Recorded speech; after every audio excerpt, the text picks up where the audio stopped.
तो बच्चों let's read the question. The question is saying Lederberg replica plating experiment explain that mutation are. पहला है fast, दूसरा useful, तीसरा है ग्रेजुअल चेंज एंड चौथा है प्री एडेप्टिव चेंज. तो आइए देखते हैं हम इसका की कंसेप्ट. सो अगर हम बात करें इसके की कंसेप्ट की तो इसका की कंसेप्ट हो जाएगा Lederberg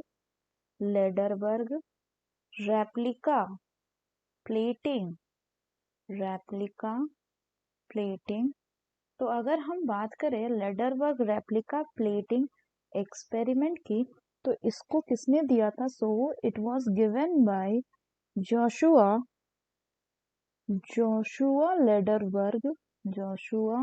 Lederberg and Esther Lederberg.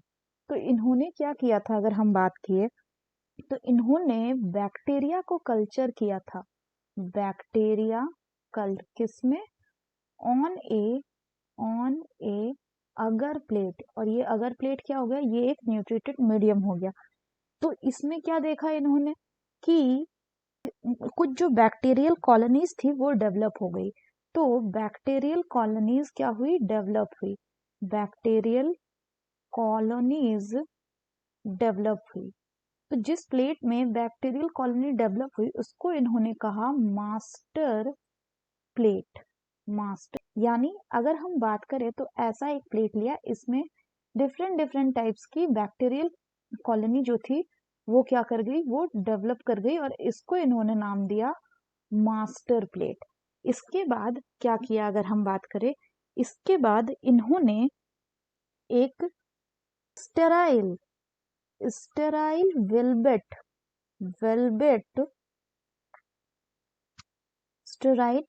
Velvet plate लिया और इस वेलवेट प्लेट को क्या कर दिया? इसको इन्होंने माउंट कर दिया. किसमें?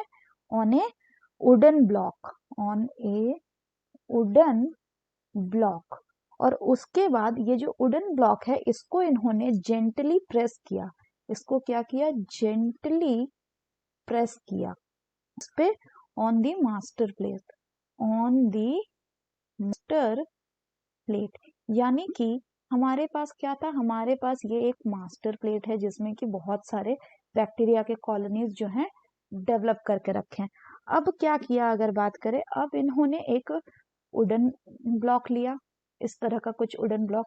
इस पे इन्होंने क्या डाल दिया? इस पे इन्होंने एक वेलवेट का क्लोथिंग इस तरह का डाल दिया और इसको फिर इसके अगेंस्ट इन्होंने क्या किया? हल्का सा लाइटली जेंटली प्लेस किया. इस तरह से इनके पास क्या आ गया? इनके पास रेप्लिकाज आ गया. यानी ये जो मास्टर प्लेट था, what was this? Master plate जिसमें ओरिजिनली ग्रो कर रहा था. तो इनके पास रेप्लिका प्लेट आ गया. तो इस तरह से इनके पास जो रेप्लिका प्लेट आया,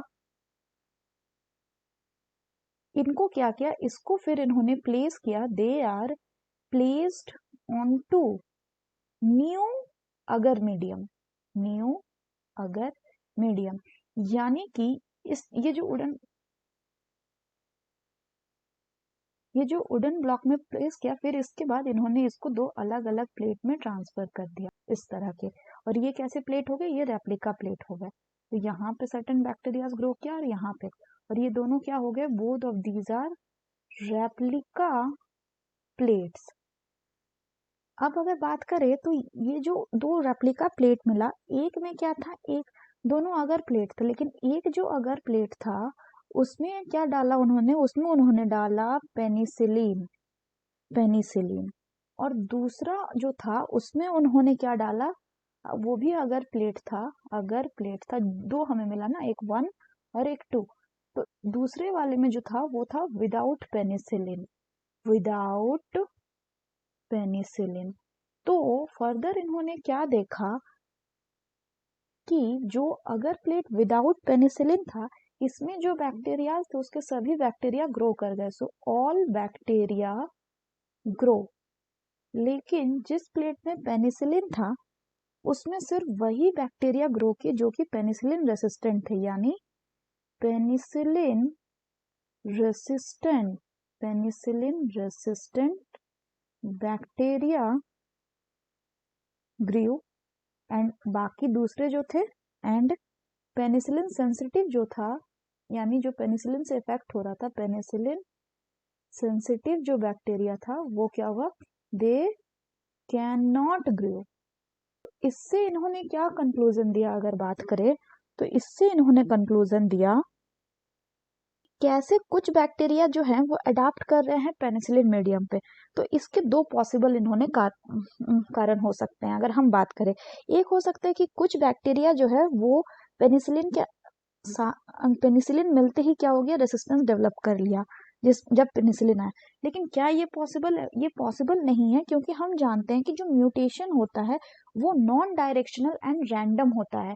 ऐसा थोड़ी है कि हम अपनी मर्जी से म्यूटेशन अपने अनुसार, अपने हिसाब से, मतलब टाइप ऑफ म्यूटेशन करा सकते हैं। जैसे मान लीजिए हम चाहते हैं कि किसी बैक्टीरिया में पेनिसिलिन के अगेंस्ट म्यूटेशन हो जाए, तो वो हमारे मर्जी पे नहीं डिपेंड करता है, और ना ही वो हम दे दिए उसको अचानक से कोई मीडियम तो वो डेवलप नहीं कर रहा। तो उसने क्या बोला, लेडरबर्ग ने, कि जो मास्टर प्लेट था, यानी मास्टर प्लेट जो है, मास्टर प्लेट में जो बैक्टीरियाज हैं, प्लेट में प्रेजेंट जो बैक्टीरियाज हैं, उसमें से कुछ बैक्टीरिया यानी सम में क्या होगा, ऑलरेडी प्रेजेंट होगा, क्या ऑलरेडी प्रेजेंट होगा, क्या म्यूटेशन पहले से प्रेजेंट होगा, या इसको हम बोल सकते हैं pre adaptive changes, pre adaptive changes. और इन्हीं चेंजेस के कारण जो बैक्टीरियाज कुछ थे वो अगर प्लेट जिसमें पेनिसिलिन डाला गया उसमें भी ग्रो कर पाए, जो कि रेसिस्टेंट थे उसके खिलाफ। इसका मतलब क्या बोला इन्होंने, कि इस टाइप के जो म्यूटेशन है जो पहले से प्रेजेंट है, जो तब तक इफेक्ट नहीं दिखा रहे हैं जब तक हम उसको कोई मीडियम नहीं दे रहे। यानी मास्टर प्लेट में जो बैक्टीरियाज थे उसमें पेनिसिलिन तो नहीं था अगर मीडियम में, लेकिन बावजूद उसमें जो कुछ बैक्टीरिया थे जो पहले से उसमें पेनिसिलिन के खिलाफ म्यूटेशन प्रेजेंट था। इस टाइप के जो म्यूटेशन होते हैं जो तब तक अपना इफेक्ट नहीं दिखाते जब तक हम उनको रिस्पेक्टिव मीडियम नहीं देते, उन टाइप के म्यूटेशन को न्यूट्रल म्यूटेशन कहा जाता है।